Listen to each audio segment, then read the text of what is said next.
السلام علیکم ورحمۃ اللہ وبرکاتہ۔ آج آپ کا لاسٹ لیکچر ہے، لاسٹ کلاس ہے۔ اس کے اندر ہم دو تین آیات ہماری رہتی ہے، وہ سلیبس کے لحاظ سے آپ کو میں شروع کر دوں گا۔ تو اس میں آپ کا سلیبس جو ہے وہ آپ پیدا کر لیں۔ سلیبس آپ کا آیت نمبر 117 سے 156 تک ہے۔ سورۃ الانعام کی آیات 117 سے 117 سے 156 تک یہ آپ کا فائنل ٹرم کی سلیبس۔ لہٰذا اس کی کچھ آیات جو ہماری رہتی ہے پہلے ہم اس کو دو تین آیات کو پڑھ لیں، اس کے بعد ہم اس کی ریویژن کرتے ہیں اور اس کو آپ دھیان سے سمجھ لیں اور اپنی تیاری کے لحاظ سے جب کلاس ختم ہونے والی ہوگی تو آپ اپنے سوال جو ہے وہ کر سکتے ہیں۔ ہم اس کو بلا تاخیر اب آغاز کرتے ہیں۔ یہ آیت تھی آپ کے سامنے جو پچھلی دفعہ ہم نے کچھ حصہ پڑھ لیا تھا، بارہ کو میں دوبارہ دہرا دیتا ہوں کہ اللہ تعالیٰ فرماتا ہے کہ آئیے ان کو کہیں کہ آؤ میں تمہیں تلاوت کر دیتا ہوں جو تمہارے رب نے تم پر حرام کیا ہے۔ ایک تو یہ ہے کہ تم نے اللہ کے ساتھ کسی کو شریک نہیں بنانا، اور والدین کے ساتھ نیک سلوک کرنا ہے، اور اپنی اولاد کو مفلسی کے ڈر سے قتل نہیں کرنا۔ ہم ان کو بھی رزق دیتے ہیں اور تمہیں بھی رزق دیتے ہیں کہ تم نے ظاہری وہ چیزوں اور باطنی وہ چیزوں کی طرف نہیں جانا۔ اپنی تنہائی کا بھی خیال رکھنا ہے اور اپنی محفل کا بھی خیال رکھنا ہے۔ لوگوں کے ساتھ ہو تب بھی فحاشی والی باتوں سے بچنا ہے، اور اگر تم اکیلے ہو تب بھی تم نے اللہ تعالیٰ کی حیا اور شرم کرنی ہے۔ اور کسی جان کو تم نے قتل نہیں کرنا مگر یہ کہ اللہ تعالیٰ نے اگر کسی کا حکم دیا ہے معاشرے کی بہتری کی وجہ سے تو اس کو قتل کیا جائے گا۔ حکومت اور ریاست کا فرض ہے کہ وہ اس کو ختم کرے، اور یہ ہے ذالکم وصاکم بھی، اس کی اللہ تمہیں وصیت کرتا ہے لعلکم تعقلون، تاکہ تم۔ اس میں جو پچھلی دفعہ آپ نے سارا پڑھ لیا تھا، اس کے اندر جو اگلی آیات ہے وہ یہ ہے کہ ولا تقربوا مال الیتیم، بعد میں اس کی ہم ڈسکشن کرتے ہیں کہ یتیم کے مال کے قریب نہ جاؤ۔ یہ نہیں میں مبالغہ ہے کہ قریب بھی نہیں جانا۔ تو سورہ نساء کے اندر آپ کو پتہ ہے کہ بعض ایسے یتیم ہوتے ہیں کہ جو صفی ہوتے ہیں۔ صفی سے مراد ہے کہ جو پیدائش یا پیدائش کے فوراً بعد یا ابھی وہ چھوٹی عمر کے ہیں، 5 سال 4 سال کے، تو ان کے والد یا والدہ جو ہے وہ فوت ہو جاتے ہیں اور ان کی جو جائیداد ہے یتیم کو مل جاتی ہے۔ اب یہ یتیم کا کیا کیا جائے؟ کیونکہ یتیم تو اپنے مال کو سنبھالنے کا اس کو پتہ نہیں ہے کہ میں کس طرح اس کو سنبھالوں گا۔ اب اس کا کیا کیا جائے؟ تو اللہ تعالیٰ نے وہاں پر اس کو کہا ہے کہ اگر کوئی آدمی یتیم کا مال اس کے ذمہ آ گیا ہے تو اس کا ولی بن گیا، تو ولی جو ہے وہ اس کا استعمال کرے اچھے طریقے کے ساتھ، اللہ باللتی احسن۔ اگر وہ اللہ کی راہ میں اس کا خیال رکھتا ہے اس کے پیسوں کا کہ جب بڑا ہوگا اس کے والے فادفعوا الیہم اموالہم، اللہ فرماتا ہے کہ پھر ان کو ان کے اموال لوٹا دو۔ جب وہ بالغ شدہ ہوا، اپنی عمر تک پہنچ جائے کہ مال کو سنبھال سکتے ہیں، ان کے مال ان کی جائیداد، پھر اس وقت تک بالمعروف، اگر کوئی آدمی سمجھتا ہے کہ مال یتیم کے مال کو سنبھالنے میں اس کا وقت خرچ ہو رہا ہے، ایز اے ڈیوٹی تنخواہ کے طور پر وہ اس میں سے کچھ حصہ لے سکتا ہے، تنخواہ کے طور پر کہ میں اس کے مال کی رکھوالی کروں، اس میں کوئی غرض نہیں۔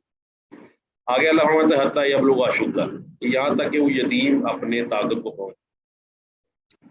تو یہ طاقت جو ہے معروف ہے، بعض علاقوں میں مختلف حوالے سے ہے، وہ 20 سال ہے، وہ 25 سال، یہ ہر علاقے کے اپنے اپنے مقصد کرنے کا یہ ہے کہ اگر یتیم اس حالت میں پہنچ گیا ہے کہ وہ اپنے مال کی رکھوالی کر سکتا ہے، سمجھدار بن گیا ہے، تو اس کو مال اچھے طریقے کے ساتھ لوٹا دیا جائے۔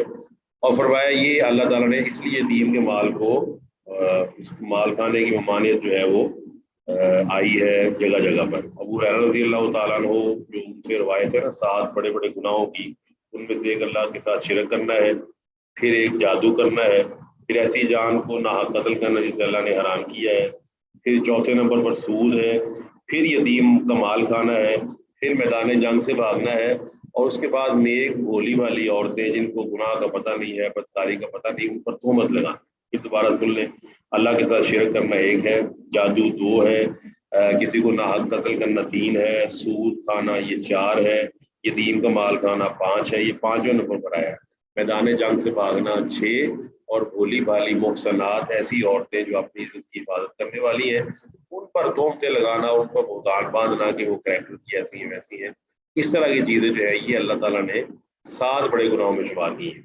تو فرمایا وَأَوْفُوا الْكَيْلَ وَالْمِيزَانَ بِالْقِسْطِ، تم نے کیا کرنا ہے کہ ناپ تول میں کمی بیشی بھی نہیں کرنا. تو یہ وہ کمی بیشی, کون سی قوم کمی بیشی کی وجہ سے تباہ ہوئی تھی؟ شعیب علیہ السلام کی قوم. جی, شعیب علیہ السلام کی قوم کو اللہ نے تباہ کیا اس وجہ سے کہ وہ ماپ تول میں کمی کرتی تھی. اور ماپ تول میں کمی کرنا قرآن مجید کے اندر اس کے لیے ویل کا لفظ استعمال ہوا ہے, ویل للمطففین الذین اذا اکتالوا علی الناس یستوفون واذا کالوہم او وزنوہم یخسرون الا یظن اولئک انہم مبعوثون. اللہ فرماتا ہے کہ ان کے لیے ہلاکت ہو جو اپنے مال کو اس طرح لیتے ہیں کہ جب لوگوں سے لینے کی باری آتی ہے تو پیمانہ زیادہ لیتے ہیں, کلو کا 1.5 کلو لیتے ہیں, اور اگر دینے کی باری آتی ہے تو پھر کلو کا 3 پاؤ کر دیتے ہیں. تو الا یظن اولئک انہم مبعوثون, اللہ فرماتا ہے کیا یہ گمان نہیں رکھتے, یقین رکھتے کہ وہ جمع کیا جائے گا, دوبارہ اکٹھا کیا جائے گا اور وہ جو ساری کمیاں ہیں وہ پوری کر دی جائے گی. تو اللہ تعالیٰ فرماتا ہے لا نکلف نفسا الا وسعها, ہم کسی جان کو اس کی طاقت سے زیادہ نہیں. تو یہ قرآن مجید کا اسلوب ہے, شریعت اسلامیہ کا حسن ہے کہ اس نے کسی جان کو اس کی طاقت سے زیادہ تکلیف نہیں دی, نہ کسی مرد کو نہ کسی اور. تو اللہ وحدہ لا شریک نے یہ کلیہ قرآن مجید میں جگہ جگہ پر بیان کیا ہے. وہ مشہور آیت ہے سورہ بقرہ کی آخری جو آیات آپ پڑھتے ہیں, اس کے اندر بھی ہے لا یکلف اللہ نفسا الا وسعها لها ما کسبت وعلیہا ما اکتسبت وربنا لا تؤاخذنا ان نسینا واخطانا ربنا ولا تحمل علينا اصرا كما حملته على الذين من قبلنا وربنا ولا تحملنا ما لا طاقة لنا به واعف عنا واغفر لنا واعف آتی ہے رات ہوتے وقت کی دعا میں شامل. اس طرح اللہ تعالیٰ فرماتا ہے لا یکلف اللہ نفسا الا ما آتاها, اب آپ کو جتنی آپ کی طاقت ہے اتنی آپ کو تکلیف. وَإِذَا قُلْتُمْ فَعْدِلُوا, اور جب وَإِذَا قُلْتُمْ فَعْدِلُوا وَلَوْ كَانَ ذَا قُرْبَىٰ, اب جو فَعْدِلُوا سے مراد ہے تم نے عدل کرنا ہے, اور عدل کرنا جب تم کہو تو فَعْدِلُوا, جو تم نے بات کرنی عدل کے ساتھ کرنی, انصاف کے ساتھ کرنی ہے. وَلَوْ كَانَ ذَا قُرْبَىٰ, اگرچہ وہ بات تمہارے قریبی رشتہ دار کے خلاف ہی کیوں نہ جاتی ہو, تمہارے اپنے خلاف کیوں نہ جاتی ہو. اس کا مقصد ہے کہ اللہ تعالیٰ نے ہمیں بات کرنے میں بھی عدل سے کام دیا ہے. تو وَبِعَهْدِ اللَّهِ أَوْفُوا, اللہ فرماتا ہے جو اللہ کے ساتھ وعدہ کیا ہوا ہے اس کو پورا کرو. اللہ تعالیٰ کے ساتھ وعدہ کیا ہے کہ اللہ تعالیٰ کی عبادت کرو گے, اللہ تعالیٰ کے اصول مانو گے, اللہ تعالیٰ کے ذات کو مانو گے. سورہ یاسین کے اندر اللہ فرماتا ہے ساری کائنات کو کہ یا بنی آدم, تم سے نہیں, علم اعہد الیکم یا بنی آدم, اللہ فرماتا ہے کہ تم سے وعدہ میں نے لیا تھا اے بنی آدم اللہ تعبدوا الشیطان, کہ تم شیطان کی عبادت نہیں کرو گے, انہ لکم عدو مبین, وہ تمہارا کھلا دشمن ہے. وَأَنِعْبُدُونِی, اور یہ کہ تم میری عبادت کرو گے, ھذا صراط مستقیم, سیدھا راستہ ہے. اللہ فرماتے ہیں ذالکم وصاکم بہ لعلکم تذکرون, اللہ اس چیز کی تمہیں نصیحت کرتا ہے. یہ دونوں آیات بہت ہی واضح ہیں, اس کے اندر تمام چیزیں آ جاتی ہیں. تو ان آیات کو سمجھنا ضروری ہے. پھر خاص طور پر ان آیات میں جو حکم دیا گیا ہے وہ آپ دیکھ سکتے ہیں کہ اسی کے اوپر سارے معاشرے کی بنیاد. آپ کے والدین معاشرے کا حصہ ہے, آپ معاشرے کا حصہ ہے, اس کے بعد یتیم معاشرے کا حصہ ہے, پھر آپ کی ایک قسم معاشرت ہے. اس طرح آپ کو پتہ ہے وزن کے ساتھ اور چیزوں کو ماپنے اور تولنے کے ساتھ تو آپ کا ہو ہی سکتا کوئی دن واسطہ نہ پڑتا ہو, آپ روزانہ کوئی نہ کوئی چیز خریدتے ہیں, کوئی نہ کوئی چیز بیچتے ہیں. اس کا مطلب یہ تمام آیات نہ صرف انفرادی طور پر انسان کو پابند کرتی بلکہ اس سے معاشرے کے اندر امن پیدا ہوتا ہے. اور آپ کو پتہ ہے کہ آپ یہ بتائیں اگر آپ سے پوچھا جائے کہ مال کھانا یہ زیادتی, اس کی زیادہ اس کا مزہ ہے یا امن ہو, پیس ہو, معاشرے کے اندر سکون ہو, اس کا زیادہ مزہ ہے؟ معاشرے میں امن ہو, پیس ہو, اس میں زیادہ بہتری ہے. جی بالکل درست ہے. ابراہیم علیہ السلام کی دعا کو غور سے دیکھیے, وہ کہتے ہیں ربی جعل ھذا بلدا آمنا وارزق اہلہ من الثمرات. وہ ابراہیم علیہ السلام اللہ سے دعا کرتے ہیں کہ یا اللہ اس بستی کو نا امن کا گہوارہ بنا. آپ کو پتہ ہے ہماری بستیاں چونکہ امن کا گہوارہ نہیں, اس لیے ہمارے سامنے کھانا بہت اچھا پڑا ہوتا ہے, اس کے باوجود ہم ٹینشن میں ہوتے ہیں, ہم پریشان ہوتے ہو. جب کھانا پڑا ہو اور آدمی ٹینشن میں ہو تو اسے کھانا نہیں کھایا جائے گا, چاہے وہ بوفے کھا رہا ہے, چاہے وہ ہائی ٹی پہ جا رہا ہے, چاہے وہ بڑے بڑے کھانے کھا رہا ہے. اصل چیز ہے دل کا سکون, اصل چیز ہے اطمینان. اور یہ ماننا پڑے گا کہ مادیت پرستی نے ہمیں اطمینان سے دور کر دی, اطمینان ہماری زندگیوں سے ختم ہو گیا اور ناپید ہو گیا. اس کی وجہ یہ ہے کہ اللہ تعالیٰ کے ساتھ جو کیا ہوا وعدہ ہے وہ ہم نے پورا نہیں کیا. وہ الا ماشاء, سیدھی سی بات ہے کہ جب اللہ کے ساتھ کیا ہوا وعدہ پورا ہوگا, اور جس طرح آپ ٹیمپریچر کو سیٹ کرتے ہیں, آپ اپنے چائے بنانے کے لیے اپنے اسٹوو کو سیٹ کرتے ہیں کہ اتنی آگ اس کو دی جائے گی, تو ہمیں اپنے آپ کو سیٹ کرنا پڑے گا اس لیول پہ جو اللہ نے ہمارے لیے منتخب کی ہے. اللہ فرماتا ہے یہ وہ چیز ہے جس کی تمہیں وصیت کی جاتی ہے اللہ کو تذکرون, تاکہ تم نصیحت حاصل کرو. ٹھیک ہے جی. وَأَنَّ هَٰذَا صِرَاطِي مُسْتَقِيمًا, فرمایا یہ میرا سیدھا راستہ ہے. اچھا اب صراط ایک کو کہتے ہیں آپ سب کو معلوم ہے. پھر صراط فعال کے وزن پر ہے. اس کا مطلب ہے کہ وہ راستہ اتنا فلیکسیبل ہے کہ ایک آدمی، 1000 آدمی، 1,00,000 آدمی، 1 کروڑ آدمی، 1 ارب آدمی، 1 ارب آدمی سارے کے سارے راستے پر آتے ہیں. اتنا کھلا راستہ. اس کا مطلب ہے ہمیں راستے بنانے کی ضرورت نہیں ہے. وَأَنَّ هَٰذَا صِرَاطِي مُسْتَقِيمًا، کیونکہ نیچے بھی آپ تفسیر پڑھ سکتے ہیں کہ صراط مستقیم کو واحد کے صیغے سے بیان کرنا ہے. سب سے آسان صیغہ واحد کا ہوتا ہے. واحد کا مطلب ہوتا ہے ایک. آپ کو پتا ہے مجھے بیٹا دینے والا بھی اللہ ہے، بیٹیاں دینے والا بھی اللہ ہے، میرے کام بنانے والا بھی. آپ کو اتنا سکون ہوتا ہے کہ مجھے کسی دوسرے کے پاس نہیں جانا. وَإِلَٰهُكُمْ إِلَٰهٌ وَاحِدٌ قُلْ هُوَ اللَّهُ أَحَدٌ اللَّهُ الصَّمَدُ لَمْ يَلِدْ وَلَمْ يُولَدْ وَلَمْ يَكُن لَّهُ. آپشن زیادہ ہوتا ہے اب آدمی پریشان ہوتا ہے. واضح میں رہتی ہے آپشن زیادہ ہوتا ہے اب آدمی گڑبڑا جاتا ہے. آپشن زیادہ ہوتا ہے اب آدمی کو سمجھ نہیں آتی اس کو ٹک کروں اس کو ٹک کروں. لیکن جب آپشن ہی ایک ہے، جب ہمارے پاس الہ کے طور پر، مشکل کشا کے طور پر، حاجت روا کے طور پر آپشن صرف اللہ سبحانہ و تعالیٰ ہے، پھر اللہ وہ ہر چیز کرنے والا ہے. اور دوسری طرف اللہ کو پکارنا کس طرح ہے ہدایت کے راستے پر، وہ آپشن بھی ایک ہے، وہ ہے محمد رسول اللہ صلی اللہ علیہ وسلم. تو آپ علیہ الصلوۃ والسلام کے لفظ پہ غور کیا جائے نا قرآن کے لحاظ سے، تو آپ دیکھ سکتے ہیں آپ کا نام محمد ہے، آپ کا منصب رسول ہے. محمد رسول اللہ کا مطلب ہے کہ آپ کا نام ہے، نامی اس پہ گرامی محمد ہے صلی اللہ علیہ وسلم. رسول آپ کا منصب ہے، آپ کا ایک مقام ہے، ایک مرتبہ ہے، اللہ نے آپ کو اس پر فائز کیا. وہ اللہ کا لفظ جو ہے اس کا مطلب ہے کہ اللہ تعالیٰ نے آپ کو رسول بنایا. یاسین والقرآن الحکیم انک لمن المرسلین علی صراط مستقیم، نبی علیہ السلام سیدھے راستے پر ہیں. تو اللہ فرماتا ہے فاتبعوہ، اس کی اتباع کرو. اب اتباع کا مطلب کیا ہوتا ہے؟ پیروی کرنا. اتباع کا مطلب کیا ہوتا ہے؟ کسی چیز کی پیروی کرنا اور اس کی نقل مارنا. اس لیے آپ کو پتا ہے کہ قرآن مجید کے اندر اللہ تعالیٰ نے اپنی اتباع کو حکم نہیں دیا. ہاں جی، اللہ تعالیٰ نے اپنی اتباع کا حکم دیا ہے کہ قرآن مجید میں جی نہیں. اس کی وجہ یہ ہے کہ آپ اللہ کی اتباع نہیں کر سکتے. اللہ نے آسمان بنائے، اللہ نے زمینیں بنائی، اللہ نے قومیں تباہ کر دی، اس میں آپ اتباع کر نہیں سکتے اللہ کی. ہاں اللہ کی اطاعت کی جائے گی، جس طرح اللہ فرمایا نا اطیع اللہ و اطیع الرسول. تو آپ اتباع نبی کی ضرور کی جا سکتی ہے. جیسے نبی نے شادی کی ویسے آپ نے شادی کرنی ہے، جیسے نبی نے جنگ کی ویسے آپ نے جنگ کرنی ہے، جیسے نبی نے جوتا پہنا ویسے آپ نے پہننا ہے، جس طرح نبی علیہ السلام نے کپڑے پہنے اس طرح آپ نے پہنے، جس طرح آپ نے کھانا. یہ اتباع ہے، اس میں تو اتباع ہو سکتی ہے. اب اللہ کے نبی علیہ الصلوۃ والسلام کی اتباع ان تمام کاموں میں ہے جس کا آپ علیہ الصلوۃ والسلام نے حکم دے دیا ہے. جس میں آپ نے حکم نہیں دیا پھر اس کے باوجود آدمی اتباع کرے تب بھی درست ہے. ہاں کچھ چیزیں نبی علیہ السلام کا خاصہ ہیں، جو نبی علیہ السلام کا خاصہ ہیں ان میں ان کی اتباع نہیں کی جائے گی. وہ قرآن و سنت سے آپ کو پتہ ہے آپ علیہ الصلوۃ والسلام کے پاس خاصے ثابت ہیں. آپ علیہ الصلوۃ والسلام کو عورتوں کے ساتھ نکاح کے لیے خصوصیت دے دی گئی تھی، وہ ہر آدمی کو حاصل نہیں ہے. ہر آدمی زیادہ سے زیادہ 4 گھر میں بیویاں رکھ سکتا ہے. نبی علیہ الصلوۃ والسلام کو اس لحاظ سے آسانی تھی کہ اللہ تعالیٰ نے آپ کو اجازت دی ہوئی. اس کے ساتھ ساتھ رات کا قیام بعض علماء کے نزدیک نبی علیہ السلام پر فرض تھا، امت پہ فرض نہیں ہے، امت پڑھنا چاہے پڑھ سکتی ہے. تو اس کا مطلب بعض چیزیں نبی علیہ الصلوۃ والسلام کا خاصہ ہے. تو بعض چیزیں جو نبی علیہ السلام کا خاصہ نہیں ہے اس میں ان کی اتباع فرض اور ضروری ہے. اگر آپ حکم دے دیں، اگر آپ نے حکم نہیں دیا تو اس کے باوجود آدمی چاہتا ہے کہ میں اس طرح کروں تو دیٹس ویری گڈ، بہت اچھا ہے.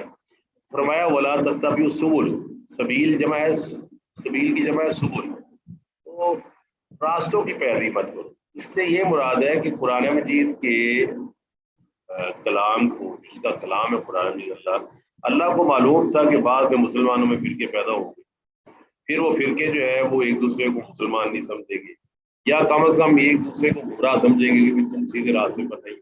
تو یہ اسلام میں ہوا، مسلمانوں کی تاریخ اس بات کی ہوا ہے کہ مسلمانوں کے اندر فرقے بنے اور لوگوں نے اپنے فرقے کو یہاں تک کہ کہنا شروع. ہمارے یہاں 4 فرقے مشہور ہیں، حنفی، شافعی، مالکی اور حنبلی. تو یہاں تک کہ کتابوں میں لکھ دیا گیا کہ جو ان میں سے کسی ایک کی اتباع لازمی اور فرض ہے، اور جو آدمی حنفی یا شافعی یا مالکی یا حنبلی نہیں ہے وہ سیدھے راستے پر نہیں ہے. تو یہ بہت بڑا مطلب بہت بڑی جسارت ہے، بہت بڑا اتنا بہت بڑا جملہ ہے کہ اگر یہ کہہ دیا جائے کہ آدمی اگر حنفی نہ ہو، مالکی نہ ہو، شافعی نہ ہو، حنبلی نہ ہو تو سیدھے راستے پر نہیں ہے. اب بھلا بتائے کہ کیا صحابہ کرام قرآن مجید کی روح سے سیدھے راستے پر نہیں ہے؟ جی ہیں جی، اور وہ نہ ان بالکل میں سے ہیں شیخ صاحب. کوئی، نہ وہ حنفی تھے، نہ وہ مالکی تھے، نہ وہ حنبلی تھے. وہ کیا تھے؟ اللہ فرماتا ہے اولئک هم الراشدون، اللہ فرماتا ہے اولئک علی ھدی من ربہم واولئک هم المفلحون. تو آپ سب کو معلوم ہے سلیبس وہی ہے، الحمدللہ سلیبس نہیں بدلا. آپ علیہ الصلوۃ والسلام جب دنیا سے رخصت ہوئے تو سلیبس کمپلیٹ کر کے اس سلیبس کے مطابق آج بھی آدمی ایماندار مسلم بن سکتا ہے. اس کے لیے اسے حنفی شافعی مالکی بننے کی ضرورت نہیں ہے. وہ قرآن و سنت کی پیروی کرے, اور قرآن و سنت حنفی کے پاس ہو لیا جائے گا, مالکی کے پاس ہو لیا جائے گا, شافعی کے پاس ہو لیا جائے گا, حنبلی کے پاس ہو لیا جائے گا. لیکن اگر ان چار کے پاس قرآن و سنت نہیں ہے بلکہ اپنے دلائل ہیں, اپنے قیاس ہیں, تو قطعاً نہیں لیے جائیں گے, کیونکہ قرآن و سنت کے آگے کسی کی بات نہیں چلتی. چاروں ائمہ اللہ ان پہ رحمت نازل فرمائے, چاروں ائمہ کا یہ ہے کہ اترک قولی بقول رسول, اللہ کے نبی کا حکم آ جائے تو ہمارا قول چھوڑ دو. تو فرمایا یہ ہوگا کیا, فتفرق بکم عن سبیلی, یہ تو میں نا راستے سے ہٹا دیں گے, جو سیدھا راستہ ہے نا اس سے ہٹا دیں گے ایک راستے سے. اور آپ کو معلوم ہے کہ جب بھی آپ یہ فرقوں کا مطالعہ کریں نا تو آپ کو پہلے ایک بڑا فرقہ نظر آئے گا, پھر اس کی فرینچائزیں نظر آئے گی, چھوٹا فرقہ نظر آئے گا. کیا جو درست ہے یہ بات؟ جی جی شیخ صاحب. دیکھیے جی آپ ایک شیخ فرقہ, صاحب درست آپ ہے. ایک فرقہ دیکھیے بڑا ہے, اس فرقے کے اندر پھر اگلا فرقہ پیدا ہو جائے. آپ دیکھ سکتے ہیں حنفی لوگ ہیں, پاکستان کے حنفی لے لیں تو پاکستان میں حنفیوں کے بڑے بڑے گروہ ہیں. ان میں سے پہلے وہ حنفی بنے, اس کے بعد جی پھر وہ انہوں نے نا طریقت کے لحاظ سے علیحدہ کیا, جی ہم قادری ہیں, پھر کوئی چشتی بن گیا, کوئی سہروردی بن گیا, پھر کوئی نقشبندی بن گیا, پھر اس میں مزید فرقے نکلا ہے فقہی لحاظ سے, کوئی دیوبندی بن گیا, کوئی بریلوی بن گیا, پھر دیوبندیوں میں اگلے فرقے نکلا ہے, کوئی مماتی بن گیا, کوئی حیاتی بن گیا, اس طرح بریلیوں میں فرقے بن گئے, کوئی رضا خانی بن گیا, کچھ بن گیا. تو جیسے ہی آدمی ڈور کو چھوڑتا ہے, پتنگ کٹتی ہے, تو اس کا نہیں پتا ہو کہ اس گھر میں جا کے گرے گی. بالکل ایسے ہی جب اللہ تعالیٰ کے راستے کو چھوڑ دیا جائے, اللہ گواہ ہے اللہ کے نبی کا راستہ سیدھا ہے. پہلے بھی آپ کو مثال دی ہے, 11 ہجری کو آپ فوت ہوئے ہیں, 80 ہجری کو امام ابو حنیفہ رحمۃ اللہ پیدا ہوئے ہیں, 69 سال درمیان میں عرصہ ہے. 69 سال کے عرصے میں اگر اسلام پر عمل ہو رہا تھا, اس کا مطلب اسلام محفوظ ہے, تو ہم بھی اسی پر عمل کریں گے.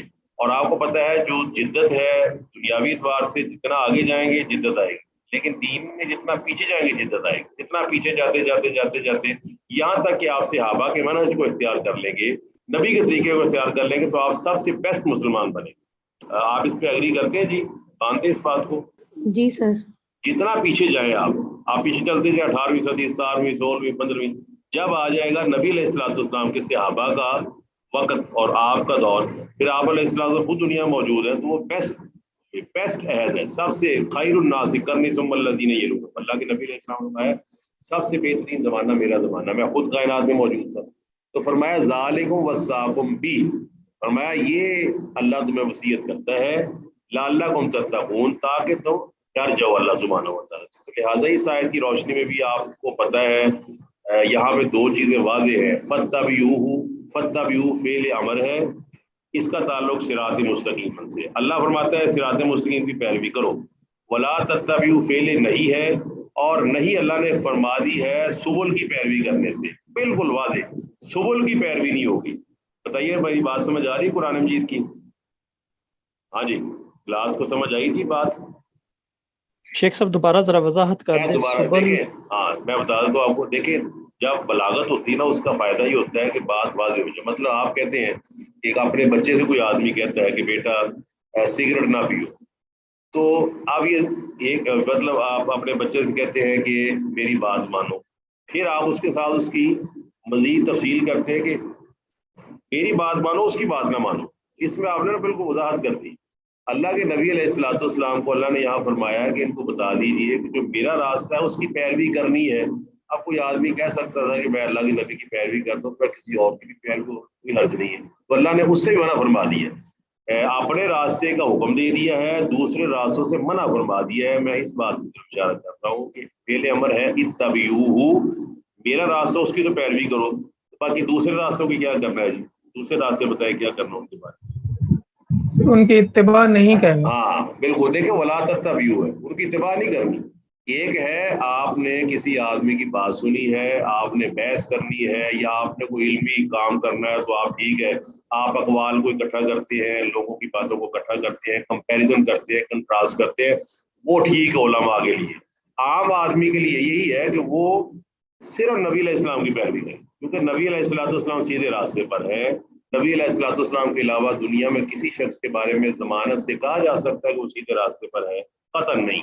نبی علیہ الصلوۃ والسلام قرآن مجید کی روح سے سیدھے راستے پر ہے. لہذا اللہ سورہ اعراف میں بھی فرماتا ہے اتبعوا ما انزل الیکم من ربکم ولا تتبعوا من دونہ اولیاء, جو تمہاری طرف اللہ کی طرف سے نازل کیا گیا ہے اس کی پیروی کرو, اب آپ بتائیے جو اللہ کی طرف سے نازل کیا گیا ہے وہ کیا ہے، کیا وہ کیا چیز ہے جو اللہ کی طرف سے نازل کی گئی؟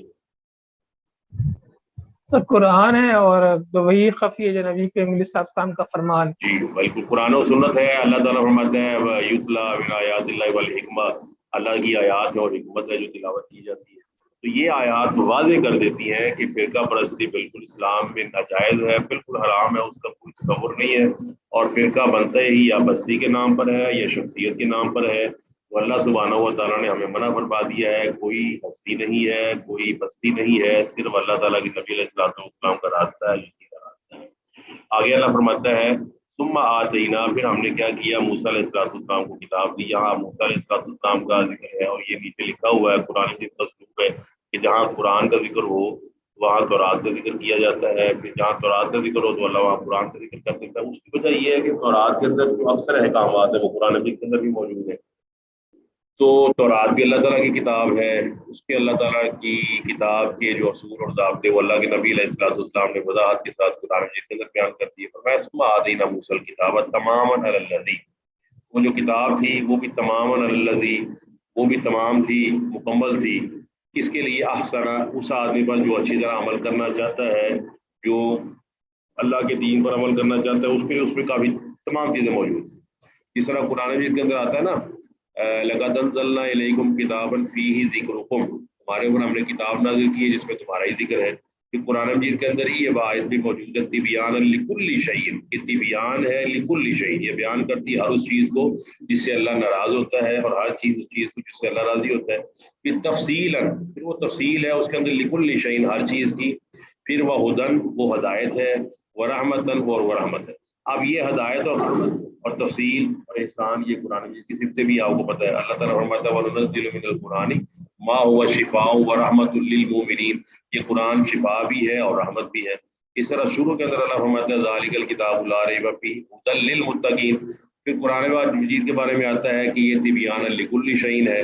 پھر قرآن مجید کے اندر آتا ہے ان ھذا القرآن یہدی للتی ہی اقوم، یہ ایسی چیز کی طرف ہدایت کرتا ہے جس سے طاقتور مضبوط کوئی چیز نہیں ہے. اور جس فقط جس تمسکا بالعروۃ الوثقی لا انفصام لها، فرمایا جس آدمی نے قرآن و سنت کو تھام لیا اس نے کتنا مضبوط کڑا تھام لیا جو ختم ٹوٹنے والا ہے ہی نہیں. تو یہ قرآن مجید کی صفات اس لیے اس دور کے لحاظ سے اگر تورات جامع کتاب تھی اس کے اندر بھی وہ تمام دینی ضروریات موجود تھیں، سبت کے حوالے سے، اللہ تعالیٰ کی بات ماننے کے حوالے سے، اللہ کے دین کے حوالے سے.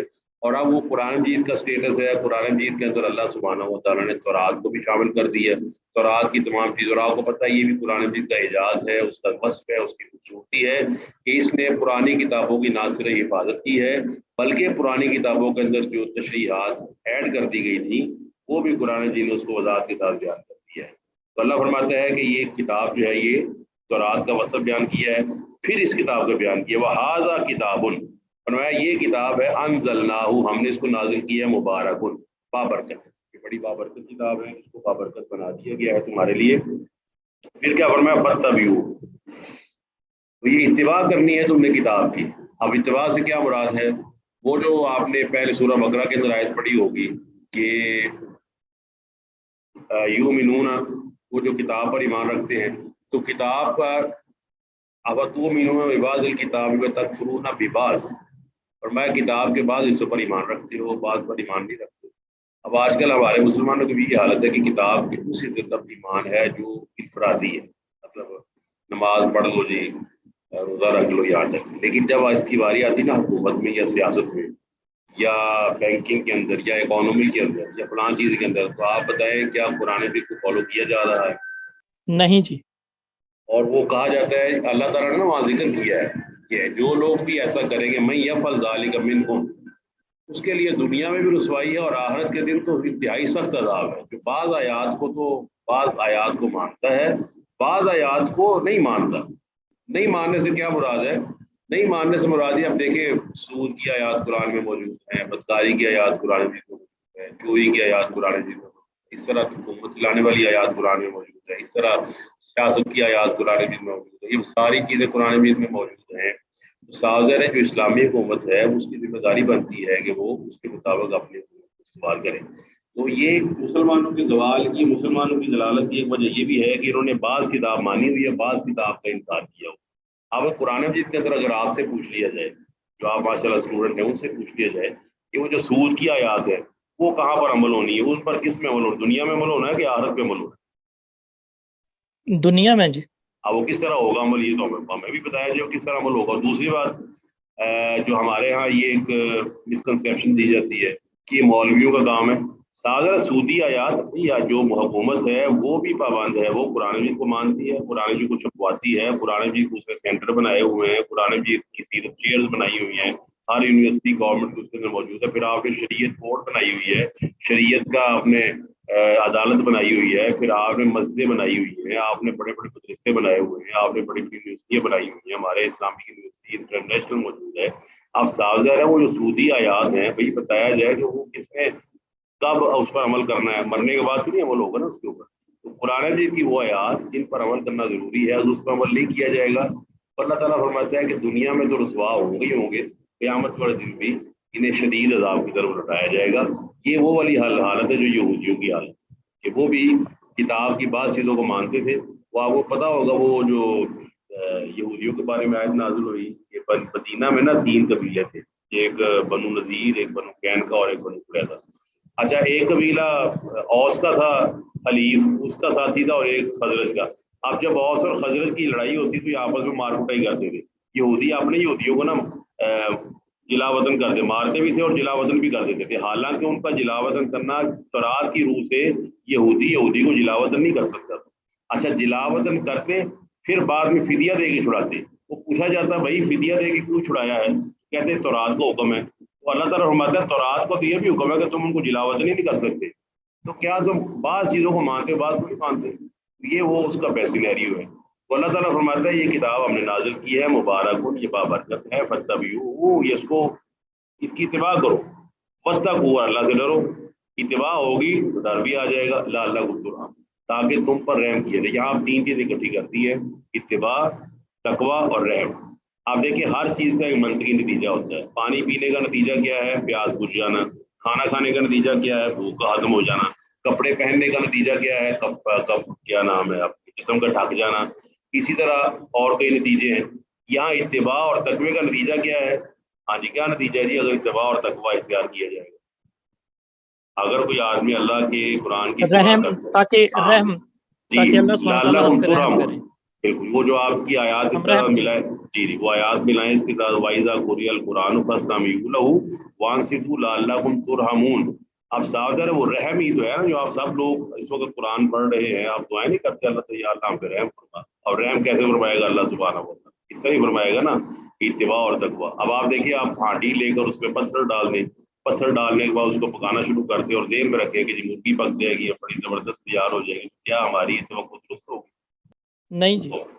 اب سادہ مرغی ڈال کر توقع رکھنا کہ بڑا اچھا وہ بن جائے گا، سالن بن جائے گا یا بہت اچھا کھانا بن جائے گا، تو سمجھ آتی ہے بات، چلو یہ بن ہی جائے گا۔ لیکن یہاں پر ہم نے پتھر ڈال کے یہ امید لگائی ہوئی ہے کہ اللہ تعالیٰ ہم پہ رحم فرمائے گا، یہ نہیں ہو سکتا۔ اللہ تعالیٰ رحم تب فرماتا ہے جب کتاب کی اتباع ہو اور اللہ کا ڈر ہو۔ اور فرمایا ان تقولوا، ایسا نہ تم ایسا نہ کہنا شروع کر دو کہ انما انزل الکتاب علی طائفتین، کی کتاب تو نازل ہوئی تھی وہ 2 جماعتوں پر جو یہود و نصارہ تھے، ان پہ تو کتاب نازل ہو گئی۔ اور آپ کو پتہ اسٹوڈنٹس جب اس اسٹیج سے گزرتے ہیں تو بہت زیادہ ان کی کوشش ہوتی ہے سر کتاب کے بارے میں بتائیں، وہ کتاب سے نا سلیبس بازی ہوتا ہے کہ ہم نے اس پہ عمل کرنا ہے، یہ سوال آئیں گے۔ آپ کو پتہ 5ویں میں، 8ویں میں، 10ویں میں، بلکہ ایم اے پی ایچ ڈی تک ہمیں یہی توقع ہوتی ہے کہ ہمیں سوال بتا دیے جائیں تاکہ ہم اس کی تیاری کر سکیں۔ تو اللہ فرماتا ہے کتاب تمہیں دے دی ہے، یہ نہ کہو کہ کتاب نہیں ملی، پتہ نہیں چل رہا کون سے سوال آئیں گے۔ کتاب بھی دے دی ہے، سوال بھی بتا دی ہے۔ جس طرح تورات نازل ہوئی یہودیوں پر، انجیل نازل کی گئی عیسائیوں کے لیے، نصارہ کے لیے، اس طرح تم پر بھی کتاب نازل فرمائی ہے۔ اور تم یہ نہ کہو کہ وَإِن كُنَّا عَن دِرَاسَتِهِمْ لَغَافِلِينَ، ہم اس کے پڑھنے پڑھانے سے بے خبر تھے۔ تو وہ جو کتاب پہلے تھی اس کی بجائے ہم نے قرآن اتارا، پھر وہ جو عبرانی میں کتاب تھی ہم نے اس کی جگہ اس کو عربی میں نازل فرما دیا تاکہ تمہاری عذر ہی ختم ہو جائے۔ عربی میں قرآن نازل کیا ہے اس لیے بھی کہ قرآن کی جو زبان ہے وہ تمہاری زبان ہے، اور اس لیے بھی کہ عربی زبان جو ہے اس طرح قائم اور دائم ہے جس طرح یہ قرآن کے نزول کی وجہ تھی۔ تو یہ جی آپ کا سلیبس یہاں پہ مکمل ہو جاتا ہے. 117 سے 156 تک آپ کی آیات آپ کے نا فائنل ٹرم کی ہوں گی انشاءاللہ, اور اسی کے اندر سے آپ کا سوال آئے گا 117 سے 156. تو اس میں پہلی بات تو یہ ہے کہ آپ کا نا 7 نمبر کا کوئز رہتا ہے. تو وہ کوئز کا طریقہ کار یہ ہے جی کہ میں نا کل کوئز ڈبل نمبر کا بنا دوں گا, سوال کم کر دوں گا, کہ 3 یا 4 سوال ہوں گے زیادہ سے زیادہ, اسی کے آپ کو 7 نمبر دیجیے گے. تو وہ میں نا کل آپ کو اپڈیٹ کر دوں گا. میں یونیورسٹی کے HEC کے کاموں میں مصروف تھا, اس لیے نا میں تھوڑا سا مصروف رہا ہوں. ہمارے ہال جو ہوتے ہیں نا آف ڈیز, وہ بھی انہوں نے ختم کیے ہوئے تھے اسی وجہ سے, تیاری کی وجہ سے. کوالٹی انہانسمنٹ سیل کے اندر نا میری ڈیوٹی لگی ہوئی تھی, زیادہ میں ٹائم اس وقت نہیں دے پایا. ہمارا اللہ کا شکر ہے کہ ہم نے کوئی چھٹی نہیں کی اس کے باوجود. لیکن صرف آپ سے یہ ہے کہ آپ تھوڑی سی ہمت کریں, اور آپ میں سے کسی بھی اسٹوڈنٹ کی کوئی چیز رہتی ہے انکمپلیٹ, وہ پرسنل میں مجھے آگاہ کر دے. میں انشاءاللہ پوری کوشش کروں گا کہ آج یا کل ہی نا اس مسئلے کو حل کر دیا جائے, لیکن پرسنل کے اندر آپ مجھے آگاہ کر دیں. نمبر 1, سلیبس آپ کا واضح ہے 117 سے 156, ٹھیک ہے جی. اور تیسرے نمبر پر اس کے اندر آپ نے یاد رکھنا ہے, تھوڑا سا آپ کو گرامر کا بھی سوال پوچھے جائیں گے آپ سے, معمولی سے سوال, یہ گرامیٹیکلی آپ کو پتا ہو. سیگا کیا ہوتا ہے, پہلے امر, پہلے نہیں, پہلے مضارع, پہلے ماضی وغیرہ, اس طرح کی چیزیں. اور اس کے ساتھ ساتھ یہ ہے کہ آپ کی نا ساری چیزیں ہم انشاءاللہ مکمل کر دیں گے. اور جہاں تک آپ کے پروجیکٹ کا تعلق ہے, پہلے اسائنمنٹس کے بارے میں بتائیں, اسائنمنٹس آپ کی کہاں تک پہنچ؟ سر میری مکمل ہوگی. چلیں شیخ محترم ابھی کر رہا ہوں جی. جی چلیں ٹھیک Incomplete ہے ہے. لیکن اسائنمنٹ میں کوشش کروں گا, اس کی لاسٹ ڈیٹ کیا تھی, کسی ذہن میں ہے؟ 14 سپٹمبر سر میرا خیال. 14 ستمبر. چلے میں کوشش کروں گا اس کے اندر بھی نا آپ کو کچھ وقفہ دے دیا جائے, ایک دو دن کا اگر پاسبل ہوا تو. اللہ خیر کرے, آپ تھوڑی سی جزاک محنت کریں, آپ اس میں تھوڑی سی آپ محنت کریں, جزاک آپ پہ پریشر نہیں آئے گا انشاءاللہ. تو یہ چھوٹا سا نا کچھ 5-6 آیات سے متعلق ہی آپ کا آخری کوئز ہے, اس کو آپ نا کوشش کر کے میں کل اپلوڈ کر دوں گا, تو انشاءاللہ بتا دیجیے گا, ٹھیک ہے جی. جزاکم اللہ خیر و بارک اللہ فیکم و سلم اللہ.